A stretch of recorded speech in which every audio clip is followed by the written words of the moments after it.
Salve, salve família, aqui quem fala é o Lutz do canal Cortes Podcast e no meu primeiro mês monetizado eu já fiz $3.000 só seguindo o que esse cara fala no curso dele. Então se você quer ganhar dinheiro com internet e YouTube sem nem precisar aparecer, confere o primeiro link na descrição. Eu quero fazer uma pergunta pra ti, ainda relacionada à relação do teu pai lá com o Bolsonaro e tudo mais.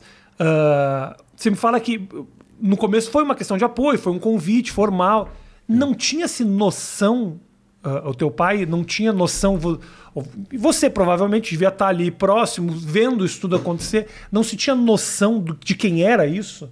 De quem eram esses caras, o que eles eram, o que eles significavam, o que tinha por trás disso tudo?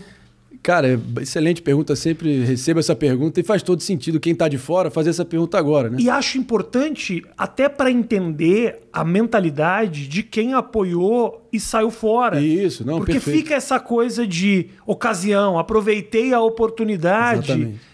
E eu não acho que é sempre assim. É lógico. Não. E eu quero entender o que passou, como é que foi esse movimento. Assim. Cara, então, o meu pai originalmente, e de novo, isso também foi mais um fator que foi ali, foi uma constante durante a minha participação por 2 anos e 2 meses no Pânico, né? Que você sabe bem como é que a banda toca ali, como é que é a dinâmica do programa anárquico, até, não deixa de ser um teatro, um show, o Emílio ali regendo o espetáculo, vai etiquetando, te rotulando e vai te colocando, vai te elencando como um personagem na dinâmica que ele vai dando a bola para você. E isso, de certa forma, vários rótulos são, a grande maioria, infundados. Então, sempre, por todo o movimento que meu pai fazia, já na condição de presidente do PSDB no Rio, eu tinha aquela situação que eu vejo um pouco até de má fé, ou de preguiça, ou de vontade só de tentar estigmatizar o teu oponente político, de rolar culpa hereditária, de colocar tudo na minha conta, qualquer movimento que ele fizer. Isso. A vida como ela é, não dá para reclamar, mas isso foi uma constante lá durante a minha carreira no Pânico, né? Tá. Mas dando um passo atrás, voltando à tua pergunta, eu só mencionei isso para dizer o seguinte: o projeto original do meu pai era propriamente o João Dória, que estava surgindo como em 2018, que ele queria fazer aquele salto inédito, sem precedentes até onde me consta, de sair da prefeitura de São Paulo para a presidência direto. Não sei se você lembra, aquela capa da história, o Furacão Dória, que ele é o gestor, Cruzão da Saúde, que ele estava bombando naquele momento. A imitação do Dória é muito boa. Agradeço, Rafinha, você que é um grande comunicador, você que é arrojado, destemido, inovador, você que se reinventa, você que está sempre na crista da onda.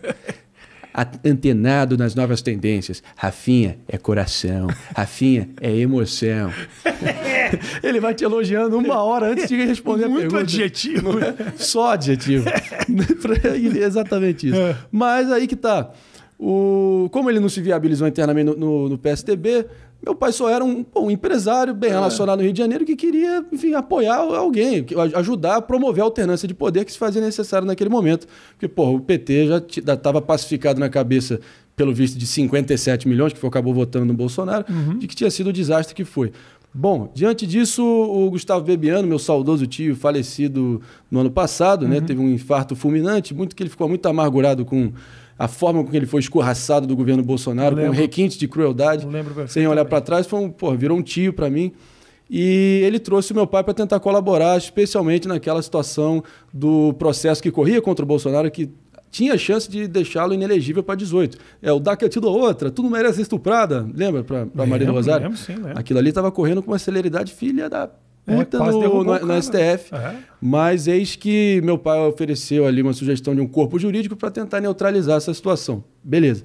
Assim feito, cara, eu acho que olhando para trás, e já fiz um exame de consciência profundo sobre isso, já refleti, longas horas sobre como é que tudo isso se deu e tentar separar o joio do trigo do que de fato foi essa experiência, o que ela representou.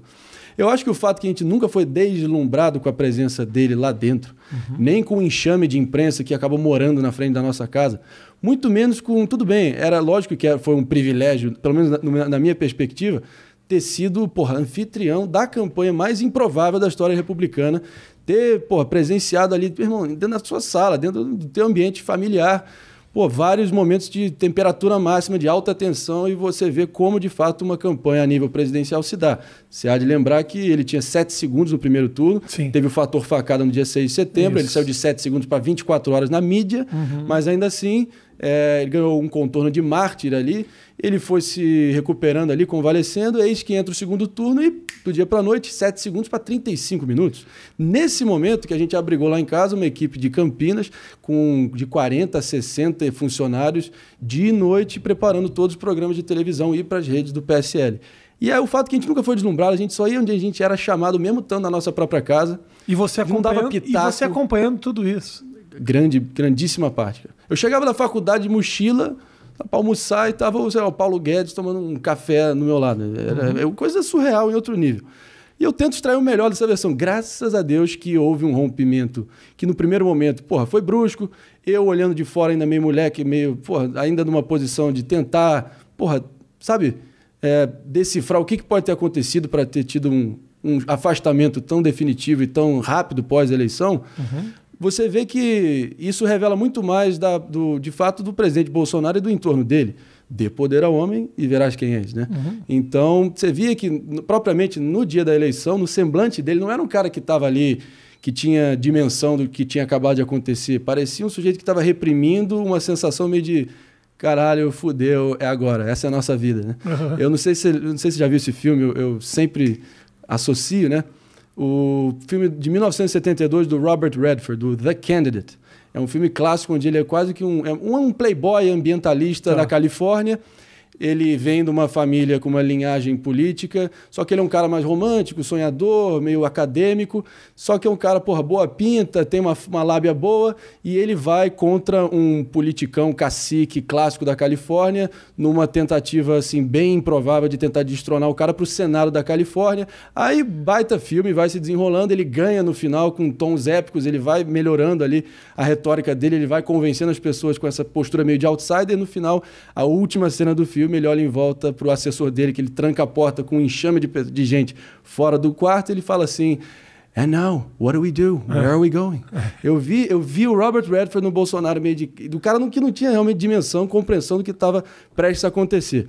Então, você viu, o Bebiano tinha uma presença ali, como o braço direito dele, o whisper dele, né? O cara que ficava, ouvindo ele, sabendo filtrar, tentando blindar ele de muita coisa, né? O cara que sussurrava ali: "Calma, capitão, faz isso, faz aquilo." O braço direito. Não só braço direito, era tudo ali para ele. Tudo. Né? O que o Bebiano poupou o Bolsonaro de saber da parte burocrática, logística da campanha a nível nacional, aquele remendo que foi feito em todos os estados da federação, ter que bater a cláusula para ter mulher e tal, foi realmente uma baita experiência nesse sentido, para ver como a banda toca de fato, a vida como ela é. E eu pude ter essa experiência. Agora, nesse momento, também a nossa relação sempre foi meio transacional, no sentido de que tinha um começo, meio e fim, tinha uma data de expiração. Nunca houve uma expectativa do nosso lado de ter nenhuma contrapartida para além do que aconteceu. Ao contrário de que todo mundo segue falando, não, todo mundo não, mito, a claque bolsonarista que segue me infernizando nas redes, mas também, pode vir quente, que eu estou fervendo, eu estou anestesiado. O grau de hate que eu recebi sistemático nesses tempos que eu me posicionei no Pânico, eu também já sei, lidar com isso muito bem. Estou vacinado contra isso. Mas a questão é a seguinte: o Bolsonaro, nesse momento... O papo é de que queria o carguinho, se revoltou, teria virado as costas. Não, nunca teve nenhuma expectativa nesse sentido. O Bebiano não deixa a gente mentir, mas obviamente ele não está aqui para atestar isso, mas é por óbvio. Eu lembro até de um caso específico que mostra exatamente o desprendimento e o fato que o quão isso não estava na nossa agenda, o quão isso é só uma ficção para tentar taxar a gente de algo que simplesmente não procede. Fala é o quê? A ficção dessa narrativa que tentam erguer, de que, não, só porque vocês não foram chamados para o governo, vocês se rebelaram contra ele. Perfeito. Eu acho que, primeiro de tudo, tinham 3 nomes que eram mencionados no Jornal Nacional de uma eleição presidencial. Para pensar. Boa noite. O candidato Fernando Haddad fez XYZ. O candidato Jair Bolsonaro, ainda se recuperando da facada, foi à casa do empresário Paulo Marinho para gravar os programas de televisão. Então você pode imaginar que o Bebiano, que era aquela fortaleza blindando o Bolsonaro dos vagalumes do poder, que na medida que viam as luzes do Bolsonaro cada vez mais brilhante, a possibilidade de vitória se aproximando e se concretizando, você imagina que eles queriam tirar uma casquinha, oferecer uma benesse, e o Bebiano tinha um faro aguçado para pilantra oportunista e blindou o Bolsonaro de muita gente que queria, de fato, acontecer isso. Para pilantra e oportunista, mas um faro que que errou essencialmente, né? Mal sabia que o que estava diante dele era eu vou defender você aqui desses aproveitadores. Não, mas eu até acho o seguinte, lógico que, enfim, como acabou acontecendo, você pode imaginar que o empresariado paulistano, que via essa dupla Bebiano e Paulo Marinho tendo o protagonismo que teve, acabou se rebelando, plantando notinha de chapa marrom para tentar, sabe, dinamitar e descredibilizar o meu pai. Assim foi feito e até bom olhando para trás que isso aconteceu. Tem aquela expressão, a blessing in disguise, né? Uma bênção disfarçada, que, acabou que o tempo provou que isso foi a melhor coisa que nos aconteceu, ao ponto de nem ter sido convidado para a posse. Graças a Deus, a gente não foi para a posse também, não vai para o velório, pode ter certeza. Então, diante disso, eu acho que, para mim, naquele momento, foi uma tremenda experiência eu ver como é que funcionou tudo aquilo. Eu vi cada coisa que você nem imagina, eu vi como você se pauta com a flutuação, tipo, a diferença, assim, de uma campanha dessa importância. Como a narrativa, a política é que nem as nuvens. Você olha, está de um jeito, você olha do outro, já está de outro. Então, quão frenéticos são as oscilações de opinião pública durante uma eleição, aí você vai calibrando a mensagem. Então, para mim, foi uma escola nesse sentido. E, como o Bolsonaro também se revelou logo no início, não sei se você lembra, mas a questão do episódio das rachadinhas, do Queiroz, foi desvelado ali em dezembro, pós-eleição. Imagina se tivesse vindo antes do segundo turno. O episódio da rachadinha já ofereceu... Já foi uma ruptura com o teu pai, com a turma toda ali? Isso ali já foi uma primeira decepção, assim? Não, isso aí foi um primeiro sinal vermelho, e mesmo acho que a gente já não está tendo mais nenhum vínculo. A primeira reunião de composição ministerial, no dia 30 de outubro de 2018, 2 dias depois da eleição, foi na minha casa. Eu estava lá na sala e vi, voltando até um episódio aqui, era Paulo Guedes, Onix, Coronel Braga, que era o chefe de gabinete do Flávio Bolsonaro, meu pai na ponta, Bebiano e Bolsonaro com o enfermeiro dele lá, e Paulo Guedes, né? Acho que eu mencionei. E em determinado momento, o Paulo Guedes, eu lembro dessa cena claramente, até para mostrar o quão desprendido meu pai estava nessa história de ministério. O Bolsonaro se elegeu prometendo 15 ministérios, máquina enxuta, organograma diferente, 130 ministérios, você lembra disso? Então, ele estava querendo trazer para ele, dominar ali indústria e comércio, previdência e trabalho, fazenda e planejamento, né? E ele queria também Minas e Energia. Aí eu lembro que meu pai levantou o dedo. Porra, presidente, Minas e Energia? Com todo respeito, eu sei que pato novo não nada fundo. Quem sou eu para opinar aqui? Mas, sobre Minas e Energia é difícil, né, ministro? Lida com os nossos recursos energéticos, nossa soberania nacional. Então, só fica aqui minha sugestão. Aí o Bolsonaro falou, tu tá certo, aí o PM perdeu o PG, esquece aí, tá ok? E aí, você vê, não houve esse ministério também nas mãos do Paulo Guedes por causa disso. Olhando para frente, voltando à questão que você tinha colocado, por que o rompimento se deu? É lógico que o empresariado paulista que queria, talvez, começou a plantar esse tipo de situação, e agora a gente está pagando a nossa penitência por causa desse vínculo. O Bolsonaro e o Flávio recorreram ao meu pai em determinado momento para também criar um corpo jurídico para ajudar o Flávio. Meu pai até fez uma denúncia alguns anos depois que o Bebiano morreu, depois da denúncia do Moro, da interferência na Polícia Federal. O meu pai concluiu que ali era o momento exato de revelar que o Flávio Bolsonaro tinha sido vazado para ele entre o primeiro e o segundo turno por um delegado da Polícia Federal, que essa Operação Furna da Onça, que revelaria toda a safadeza, a maracutaia do Queiroz, seria divulgada, mas eles estavam retendo essa divulgação para não respingar no pai dele durante o período eleitoral.